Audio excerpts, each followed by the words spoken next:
దేవుని సంగమా, ప్రభు పేరిట చేరవచ్చిన మీ అందరికీ వందనాలు తెలియజేస్తున్నాం. మనమందరం కూడా దేవుని సన్నిధికి వస్తున్నాం.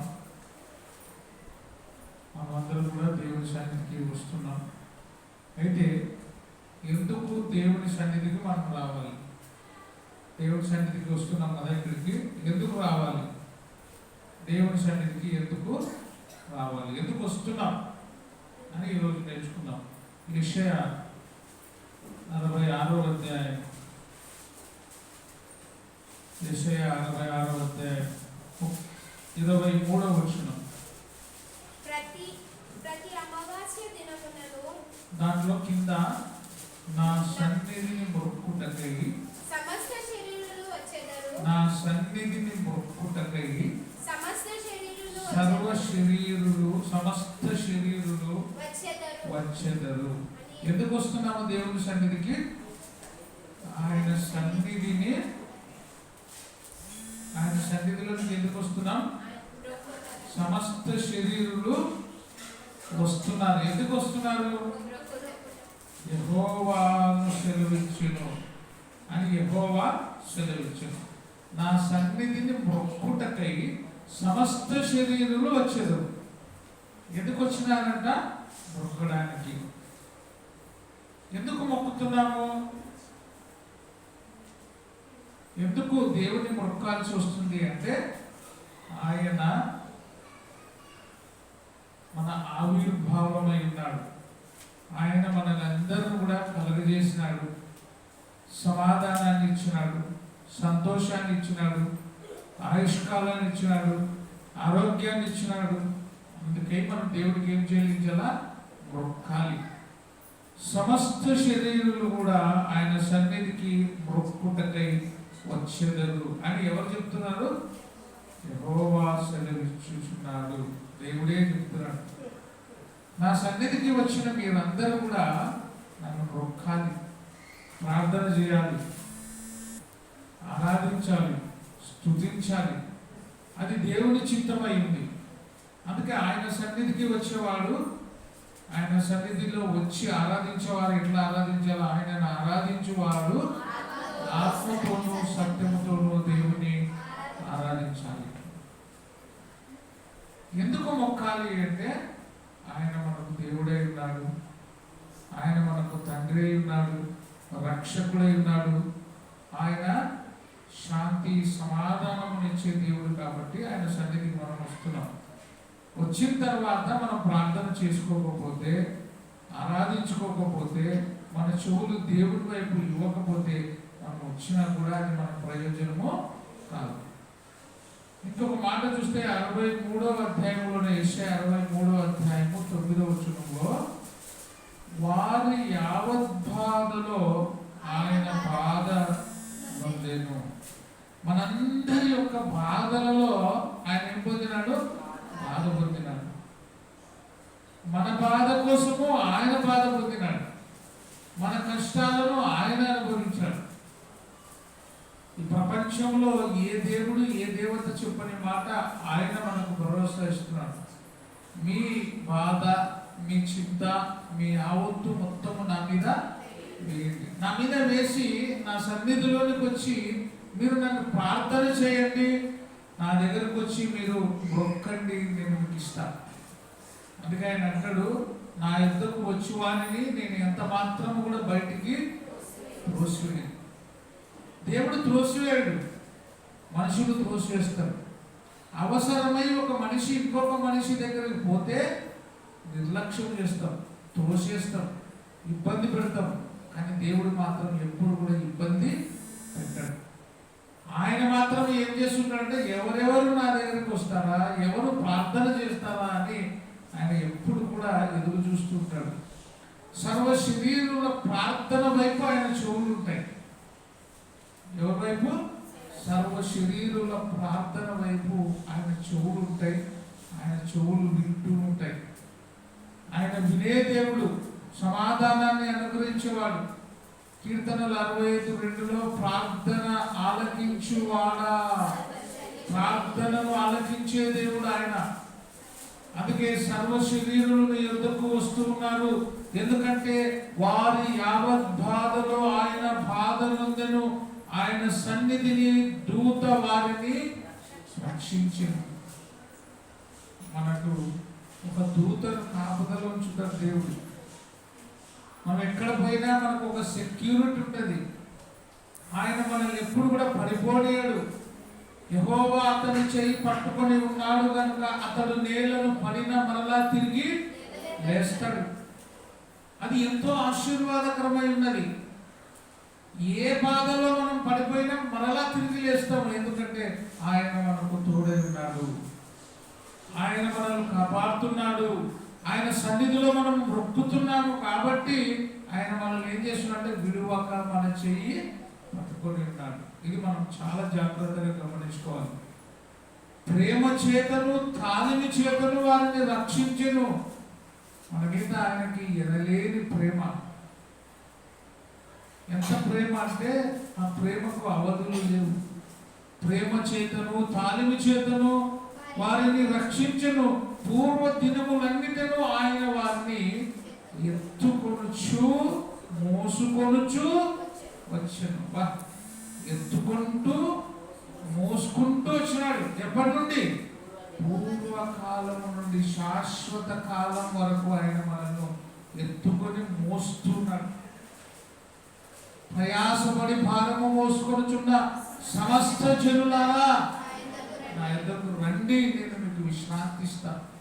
మన భారాన్ని ఆయన ఎత్తుకొని మనల్ని మోస్తూ నడిపిస్తున్నాడు. ఎందుకంటే మనము బాధపడకూడదు అని. అందుకే తాలిమి చేతను వారిని రక్షించను. ప్రేమ చేతను తాలిమి చేతను వారిని రక్షించను. పూర్వదినములన్నిటను మధ్య మధ్యలో వదిలిపెట్టలే. పూర్వదినములన్నిటను వారిని ఎత్తుకొనుచు మోసుకొనుచు. ఆయన ఎత్తుకొని మోసుకొని వచ్చినా మనం దిగిపోతున్నాం మధ్య మధ్యలో. నీ దగ్గర మేము ఉండం, నువ్వా మమ్మల్ని ఎత్తుకునేది, నువ్వా మమ్మల్ని నడిపించేది. మాకు మేమే నడుస్తాం. మనకు మనమే నడిస్తే పడిపోతాం. ఆయన పట్టుకుంటే పడిపోయినా లేస్తాం. కాబట్టి దేవుని చేతిలో మనం ఉండేటట్టుగా మనం ప్రార్థన చేసుకోవాలి. దేవా, నిరంతరం నా చేయిని నువ్వు పట్టుకొని నడిపించు, నా జీవిత ప్రయాణంలోనే ఉండు ప్రభువా అని మనము ప్రార్థన చేసుకోవాలి. అందుకే ఆయన సన్నిధికి ఎందుకు రావాలి అంటే ఆయన సన్నిధికి మొక్కుటకై రావాలి. ఆయన సన్నిధిలో ప్రార్థించుటకు రావాలి. కీర్తనలు 105వ అధ్యాయం 4వ వచనం. ఆయన వారిని ఏం చేసినాడంటే ఇప్పుడు యెషయాలో మనం చదువుతుంది. ప్రేమ చేతను తాలిమి చేతను మనం రక్షించినాడు. రక్షిస్తున్న దేవుడు ఏం చేస్తాడంట? దేవుని వెతికితే ఆయన సన్నిధికి లోనికి వచ్చి ఆయనను వెతికితే యెహోవాను వెదకుడి. ఆయన బలాన్ని వెతకాలా? దేని వెతకాలా? ఆయన బలమును వెతకాలి. ఎందుకు ఆయన బలమును వెతకాలంటే మన బలము బలహీనమైపోతుంది. దేవుని బలము శాశ్వతమైనది. దేవుని బలమే బలము. మనుషుల బలము, మనుషుల యొక్క అందము, చందము ఇవన్నీ ఏవైతే దినదినమో తగ్గిపోతాయి. ఐస్ కరిగిపోయినట్టుగా మన ఆయుష్కాలం కరిగిపోతుంది. అందుకే దేని వెతకాలంట? ఆయన బలమును. అందుకే యెహోవా నా బలమా. భక్తులు ఏమన్నాయి? నా బలమా అన్నాడా? నా బలమైన బలమా అనలే. దేవుడే నా బలము. మన బలము ఎవరు కావాలా? దేవుడై ఉండాలి. యెహోవాను వెతుకుడి, ఆయన బలమును వెతుకుడి, ఆయన సన్నిధిని నిత్యము వెతకాల. దేవుని సన్నిధిలో ఉండడానికి ఇష్టపడాలి. నిత్యము వెతకాల. నిత్యము దేవుని సన్నిధిలో ఉండి మనం ప్రార్థన చేయాలి. అందుకే ఆయన సన్నిధిని ఎప్పుడు వెతకాలంట? మనం ఎప్పుడు వెతుకుతాం దేవుని సన్నిధిని? అనారోగ్యంలో వెతుకుతాం, కష్టాల్లో వెతుకుతాం, బాధల్లో వెతుకుతాం. కానీ ఎప్పుడు సంతోషంలో, బాధలో, దుఃఖంలో, ప్రతి విషయంలో దేవుని బలాన్ని, ఆయన సన్నిధిని ఏం చేయాలి? మనము వెతకాల. ఎక్కడ వెతకాల? బైబిల్లో వెతకాల. ఈ మహాజ్ఞానమును మనం పొందుకోవడానికి ప్రయత్నం చేయాలి. బైబిల్లో చాలా గొప్ప మేలుల చేత నిండినది. ప్రతి మూర్ఖుని కూడా మారుస్తుంది ఏది? వాక్యం. దాన్ని మనం వెతకాలి. అది మనం చదువుతుంటే మన శరీరానికి మన ఆత్మకు ఏం చేస్తుంది? మేలు కలుగజేస్తుంది. ఔషధము లాంటిది వాక్యం. అందుకే దేవుని సన్నిధిని మనం వెతకాలి. దేవుని సన్నిధిని వెతికితే, దేవుని సన్నిధికి వచ్చి మొక్కితే ఏముందంటే ఆయన సన్నిధిలో 96వ కీర్తన 6వ వచనం, ఘనతా ప్రభావములు ఉన్నాయి ఆయన సన్నిధిలో. ఏమున్నాయి? ఒక మనిషికి ఘనత రావాలంటే ఎక్కడికి రావాలా? దేవుని సన్నిధిలో ఉంటేనే ఘనత. ఎందుకు ఆయన సన్నిధిలో ఉంటే ఘనత? ఆయన రాజు, రాజులకు రాజు, ప్రభువులకు ప్రభువు, సర్వ సృష్టికర్త అయిన దేవుడు ఆయన. ఆయన దగ్గర ఉంటే ఎంత ఘనత. మనుషుల దగ్గర ఉంటే కూడా ఘనతనే ఉంటుంది, కానీ ఈ లోకంలో ఉండే ఘనత కొద్దిగానే. దేవుని దగ్గర మనము మెప్పు పొందాలి. నిజంగా మనం మనుషుల మెప్పు కోసం ప్రయాసపడతాం, తప్పు లేదు. కానీ దేవుని కోసము కూడా, దేవుడు మెచ్చుకునడానికి కూడా మనం ఏం చేయాలా? ప్రయాసపడాలి. మనుషుల మెప్పు కంటే, మనుషుల ఘనత కంటే దేవుడిచ్చే ఘనత గొప్పది. దేవుడు ఏమన్నా? బలా నమ్మకమైన మంచి దాసుడా, బలా నమ్మకమైన మంచి దాసుడా అన్నప్పుడు యజమానునికి ఎట్లా పని చేయాలి? మనం నమ్మకంగా పనిచేయాలి. నమ్మకం లేకపోతే బలా నమ్మకమైన మంచి దాసుడా అని దేవుడు అన్నాడు. నమ్మకంగా మనం పని చేయాలి. అందుకే ఘనత ప్రభావములు ఎవరిస్తారు మనిషికి? దేవుడు. ఒక మనిషి ఘనత పొందుతున్నాడు ఈ లోకంలో కూడా అంటే దేవుని యొక్క ఆశీర్వాదం ఉంటేనే ఘనత పొందుతాడు. తనకు తానే ఎప్పుడు ఘనత పొందలేడు. నేను ఇస్తేనే ఏదైనా పొందుకుంటారు అంటాడు ఆయన. అందుకే ఘనత ప్రభావములు దేవుడిచ్చేవి. ఆయనను మనం ప్రార్థన చేసుకోవాలి.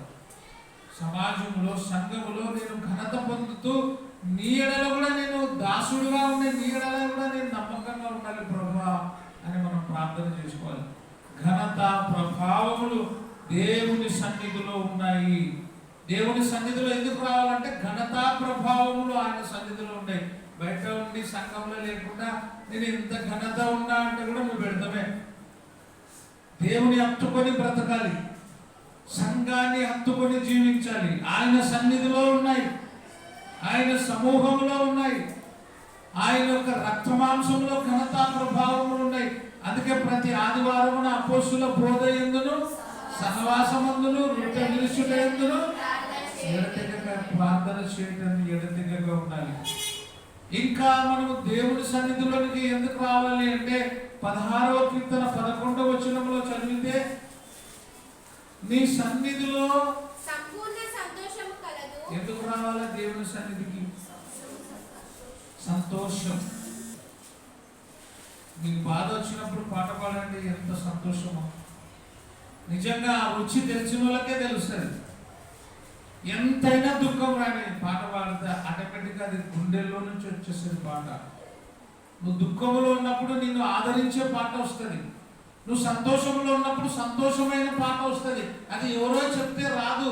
ఎవరిలో నుంచి వస్తుంది? నీ హృదయ ధననిధిలో నుండి వస్తుంది. అది ఆయన సన్నిధిని సంపూర్ణ సంతోషం. ఎక్కడ లేదు సంతోషం, దేవుని సన్నిధిలో సంతోషం. ఈ లోకంలో ఉండే సంతోషాలు ఎప్పుడు వస్తాయి తెలుస్తా? తింటే తాగితే సంతోషం అనుకుంటారు. కానీ దేవుని సన్నిధిలో దేవుని ఆరాధిస్తే వచ్చే సంతోషము మహా సంతోషం. అది ఎవరు నీ నుండి తీసేయలేరు. నిన్న ఒక ఇంటికి పోయింటే దర్శించడానికి పోయినప్పుడు ఆమె అంటుంది, నేను మరణకరమైన స్థితిలో నీవు వెళ్ళినప్పుడు నాకు ఒక పాట అదే గుర్తొస్తుంది. అది ఏదేది పాట అయ్యగారు? ఆమె ఏం పాట పాడింది? ఎన్ని నాలుగా గమనము, ఎంత దూర ప్రయాణము, స్వామి యేసు చెంత చేరగా అనే పాట గుర్తొస్తుంది. నేను ఎప్పుడు బయటకు వస్తానో అని. నేను దుఃఖంలో ఉన్నా, పడకుండా లేచిన ఆ పాటలు ఒక్కొక్క పాట నాకు అది గుర్తొస్తుంది అని చెప్తుంది ఆమె. ఆమెకైనా నీకైనా నాకైనా ఆదరించేది ఓదార్చేది ఏది అంటే ప్రార్థన వాక్యము ఆదరిస్తుంది. అది మనకి ఎంతగానో మేలులు చేసేదిగా ఉంది. అందుకే దేవుని సన్నిధిలో సంపూర్ణ సంతోషము కలదు, నీ కుడి చేతిలో నిత్యము సుఖాలు ఉన్నాయి. సుఖం ఎక్కడుంది? లోకంలోనా? లోకంలో ఏముంది? అది సుఖం కాదు. అది సుఖం ఇచ్చినా దానిలో సుఖపడినా ఈ లోకాన్ని వదిలిపెట్టినప్పుడు ఎక్కడ పోతాం? నిత్య అగ్నిలో కాల్చబడతాం. ఈ లోకము ద్వారా వచ్చేటువంటి సుఖాలన్నీ కూడా అశాశ్వతమైనది. దేవుని ద్వారా వచ్చేటువంటి సుఖము ఎప్పుడు కూడా నిత్యమైనవి.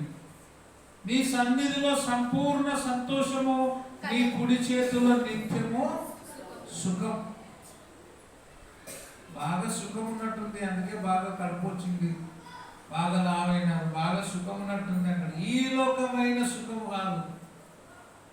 ఒక పూట తిండి తింటే బాగా ఎంజాయ్గా హ్యాపీగా ఫీల్ అవుతాం. అవన్నీ కూడా అశాశ్వతమైనది. దేవుని ద్వారా కలిగేటువంటి సంతోషము, దేవుని ద్వారా వచ్చే ఆనందము అది మహా గొప్పది. అందుకే రుచి చూచిన వాడికే తెలుస్తుంది. అది రుచి చూచి ఎరిగి తిని యెహోవా ఉత్తముడు. అందుకే దేవుని సన్నిధిలో సంతోషం ఉంది. ఆదికాండం 4:13-14 చదివితే కయీనుకు ఏం కలిగింది? ఎక్కడి నుండి వెలివేయబడినాడు చూడండి. అందుకు కయీను, నా దోష శిక్ష భరింపలేనంత గొప్పది. నీవు నన్ను వెలివేసినందుకు కాదు, నువ్వు నన్ను దూరం చేసినందుకు కాదు. ఏమంట? నేడు ఈ ప్రదేశంలో నుండి నన్ను వెళ్ళగొట్టితివి, నీ సన్నిధిని రాకుండా వెలివేయబడి దిగులు పడుచు. నీ సన్నిధిలో నుండి నన్ను ఏం చేసినావు? వెలివేసినావు. ఆయన సన్నిధిలో ఉన్నప్పుడు కయీనుకి ఏముంది? సంతోషము, సుఖము. ఎప్పుడైతే దేవుని సన్నిధిలో నుండి వెలివేయబడినాడో, దేవుని సన్నిధికి దూరమైనాడో, కయీను జీవితంలో ఏముంది? దుఃఖముతో నిండిపోయింది. మనం కూడా దేవుని సన్నిధిలో ఉంటేనే సంతోషం. వెలివేయబడి దిగులు పడుచు భూమి మీద దేశ దిమ్మరినై ఉన్నాను అంటాడు. ఏమైనాడంట? దేశ దిమ్మరి. దేశ దిమ్మరి అక్కడిక్కడ ఉన్నాడు, ఎక్కడెక్కడో తిరుగుతుంటాడు. అందుకే కుటుంబ సభ్యునికి సన్నాసికి చాలా తేడా. సన్నాసులు ఏడుంటారు, ఏడంటే ఆడుంటారు, ఏడంటే తింటారు, ఏడంటే పడుకుంటారు. ఒక గూడు, ఒక తావు అనేది ఉండదు. కుటుంబ పరంగా ఉండేవాడికి ఒక ఇల్లు, ఒక గూడు ఉండేవాడు ఎప్పుడు కూడా ఎట్టుంటాడు? ఎక్కడ తిరిగినా గూటికి వస్తాడు. అందుకే తన ఇల్లు విడిచి తిరుగువాడు గూడు విడిచి తిరుగు పక్షితో సమానుడు. ఇక్కడ మంచి మాట, నీ సన్నిధిని రాకుండా వెలివేయబడిన తర్వాత నాకు ఏం కలిగింది? దిగులు. మనం కూడా దేవుని సన్నిధికి రాకపోతే దిగులు ఉండాలి. అయ్యో ఈరోజు నేను పోలేకపోయినానే, రాలేకపోయినానే. ఎందుకు రాలేకపోయినామో అది నీకు తెలుసు. కొంతమంది ఏం లేకుండా ఇంటి దగ్గర ఉన్నా, ఎక్కడ ఏ పని లేకుండా, పని మీద బయటికి పోకపోయినా ఇంట్లోనే ఉండి కూడా రారు. అప్పుడు మనకి ఏం కావాలా? అయ్యో దేవుని మాట వినపడుతుంది, నేను పక్కనే ఉన్నా కానీ పోయి నీళ్ళలో పడలేకపోతున్నానే అని దిగులు పడాల. 38 సంవత్సరాల నుండి ఎక్కడ ఉన్నాడు వాడు? నీళ్ళ దగ్గరనే ఉన్నాడు కానీ నీళ్ళలో పడలేకపోయినాడు. వానికి దిగులు, అయ్యో నేను పడలేకపోతున్నానే అని. కానీ ఎప్పుడైతే యేసు ప్రభు వచ్చినాడో వాని దిగులంతా పోయింది. మనం కూడా దేవుని దగ్గరకు వస్తే మన దిగులు పోతుంది, భయం పోతుంది. కాబట్టి మనం దేవుని సన్నిధి నుండి వెలివేయబడితే దిగులుగా కలుగుతుంది. ఆదామును కూడా దేవుని సన్నిధుల నుండి దేవుడు వెలివేసినాడు. ఆదికాండం 3:24 అప్పుడు ఆయన ఆదామును ఏం చేసినాడు? దేవుని దగ్గర నుండి సంబంధము ఆదాముకు ఎవరు వెళ్ళగొట్టినారు? దేవుడే. ఎందుకు వెళ్ళగొట్టినాడు? దేవునికి ఇష్టమైన పని చేయలే. మనం కూడా దేవుని సన్నిధిలో ఉన్నా కూడా దేవునికి ఇష్టము కాని పనులు చేస్తే దేవుడే వెళ్ళగొడతాడు. ఎక్కడి నుండి? దేవుని సన్నిధిలో నుండి, దేవుని సహవాసములో నుండి దేవుడే వెళ్ళగొడతాడు. వద్దుపోనాయన అని. ఎందుకంటే దేవుని సన్నిధిలో ఉన్నప్పుడు దేవునికి ఇష్టంగా మనం జీవించాలి. ఇంకొక మాట, కీర్తనలు 62వ అధ్యాయం 8వ వచనం చదువుకొని ముగించుకుందాం. కీర్తనలు 62:8. జనులారా ఎల్లప్పుడూ ఆయన యందు, ఎప్పుడెప్పుడు? ఆల్వేస్ వెల్కమ్ అనుకుంటాం మనం. అంటే ఎప్పుడైనా కూడా అడిగి అప్పుడప్పుడు చెప్తున్నాం, మా ఇంట్లో నీ కోసము మా వాకింగ్లు ఎప్పుడు తెలిసే ఉంటాయంటే రాత్రి తలుపేసుకోమా. కొన్నిసార్లు వచ్చి కిర్రని కొడితే కూడా తెలుసాం, అంటే నిద్రపోయి మేంటాం. కానీ ఆయన మాత్రం హృదయం అంటే నువ్వు తలుపు మూసుకొని ఉన్నా ఆయన తలుచున్నాడు నిన్ను వదిలిపెట్టకుండా. హృదయం అనే తలుపు వద్ద నిలబడి ఆయన తట్టుచూ ఉన్నాడు. ఎందుకంటే నువ్వు దేవుని సన్నిధిలోకి రావాలి అని ఆయన ఇష్టం. నువ్వు ఇంట్లోనే ఉండి నిద్రపోతే ఆయనకి ఇష్టం లేదు. ఆయన సన్నిధిలోనికి రావాలని నీ హృదయం అనే తలుపు వద్ద నిలబడి ఆయన తట్టుచూ ఉన్నాడు. ఇంకా ఇన్నాళ్ళు నీ హృదయం అనే తలుపులు మూసుకొని ఉంటావు. నువ్వు ఇంటి తలుపులు మూసుకొని ఉంటావు, హృదయపు తలుపులు మూసుకొని ఉంటావు. కనీసం ఇంట్లోకి రానిక కూడా ఇంటి తలుపులు మూసినావు, హృదయంలోకి రానిక హృదయ తలుపులు మూసేసినావు. నీ ఎవరు రావాలి నీ హృదయంలోనికి, నీ ఇంట్లోనికి? దేవుడు రాకపోతే ఖచ్చితంగా వచ్చేది ఒకటే ఒకటి. అది యాది మనందరూ తెలుసు. ఏది? సైతాన్ ఆటోమేటిక్ వస్తాడు. ఆయన తట్టి వెళ్ళిపోతాడు. సైతాను బద్దలు పట్టుకొని లోపలికి వస్తుంది. అదే పనిగా తలుపులు పలుకొట్టి లోపలికి వచ్చేస్తుంది. తనకంటే చెడ్డవైన మరి 7 దెయ్యాలను తీసుకొచ్చి నీ ఇంట్లోకి వచ్చేస్తుంది. నువ్వు నివసించే ఇంట్లోకి వస్తుంది, నీ హృదయంలోనికి వచ్చేస్తుంది దెయ్యం. అందుకే ఆ సాతాను రాకుండా ఉండడానికి మనం దేవుని సన్నిధిలోనికి వచ్చి దేవుని ప్రార్థన చేయాలి. జనులారా ఎల్లప్పుడూ ఆయన యందు నమ్మిక ఉంచుడి, ఆయన సన్నిధిని మీ హృదయము కుమ్మరించేసేయండి. దేవుని దగ్గరికి వచ్చిన తర్వాత మీ హృదయాలు కుమ్మరించాల. హృదయపూర్వకంగా ఆయన మాట వినాల. హృదయము ఆయన వైపు మళ్లించాలి. ఎందుకు హృదయం మళ్లించాలి అంటే హృదయం అంత ఈజీగా రాదు. ఎందుకంటే హృదయము అన్నిటికంటే కూడా ఘోరమైన వ్యాధి కలది అంటాడు. ఆ హృదయం అనేటువంటి ఘోరమైన వ్యాధి పోగొట్టాలంటే ఒక్కరికే సాధ్యం. యేసు రక్తము ప్రతి పాపమును కడిగివేసింది. నీ హృదయం ఎంత భయంకరమైన వ్యాధి కలిగినదైనా కూడా యేసుక్రీస్తు రక్తం ద్వారా కడిగివేయబడుతుంది. అందుకే మీ హృదయములు కుమ్మరించుడి. దేవుడు మనకు ఆశ్రయం. ఆయనను మనం ఆశ్రయించాలి. ఆయన దగ్గరికి ఉండాలి. ఆయనలో మనం ఉండాలి. అందుకే భక్తులు అన్నారు, ఒకవేళ నేను ఏమైనా తప్పు చేస్తే కూడా నన్ను త్రోసివేయకుంటాడు. ఇది ఒక్క మాట చదువుకుందాం. 51వ కీర్తన 11వ వచనం. నీ సన్నిధిలో నుండి నన్ను త్రోసివేయకుము. ఏమంటాడు? నీ సన్నిధిలో నుండి నన్ను త్రోసివేయకుము. ఛాన్స్ ఇస్తాడు దేవుడు. కయ్యనికి కూడా ఇచ్చినాడా లేదా? నీ తమ్ముడిని ఎవరు చంపినారు అని అడిగినాడు. ఒకవేళ అతను నిజం చెప్పింటే నిలివేయబడకుంటుండే, దేవుడు క్షమిస్తుండేనేమో. అని నిజం చెప్పలే. ఏమన్నాడు? నేను నా తమ్ముడికి ఏమైనా కావలి వాడనా? నీకు నాకు కూడా దేవుడు ఒక టైం ఇస్తాడు, సమయం ఇస్తాడు. అందుకే ఇక్కడ భక్తులు అన్నాడు, నీ సన్నిధిలో నుండి నన్ను దేవా. ఒకవేళ ఎప్పుడైనా నీకు ఆయాసకరమైన పని చేస్తే, నీకు ఇష్టం కాని పని నేను చేస్తే, నేను మొరపెట్టినప్పుడు నేను ప్రార్థన చేసినప్పుడు, నేను నీ సన్నిధికి వచ్చి నా ప్రార్థనను నీ ఎదుట ఉంచినప్పుడు, నీకు మొక్కినప్పుడు నన్ను నీ సన్నిధిలో నుండి త్రోసివేయకు. ఎంత మంచి మాట చూడండి. నన్ను త్రోసివేయకము, నీ పరిశుద్ధాత్మను నా యొద్ద నుండి తీసేయద్దు. నీ పరిశుద్ధాత్మ అనే దేవుణ్ణి కూడా నా యొద్ద నుండి తీసేయద్దు. ఎంత మంచి మాట చూడండి. కాబట్టి దేవుడు మనల్ని త్రోసివేయకుండా, తీసివేయకుండా పరిశుద్ధాత్మను ఉండాలంటే ఆయన సన్నిధిలోనికి రావాలి.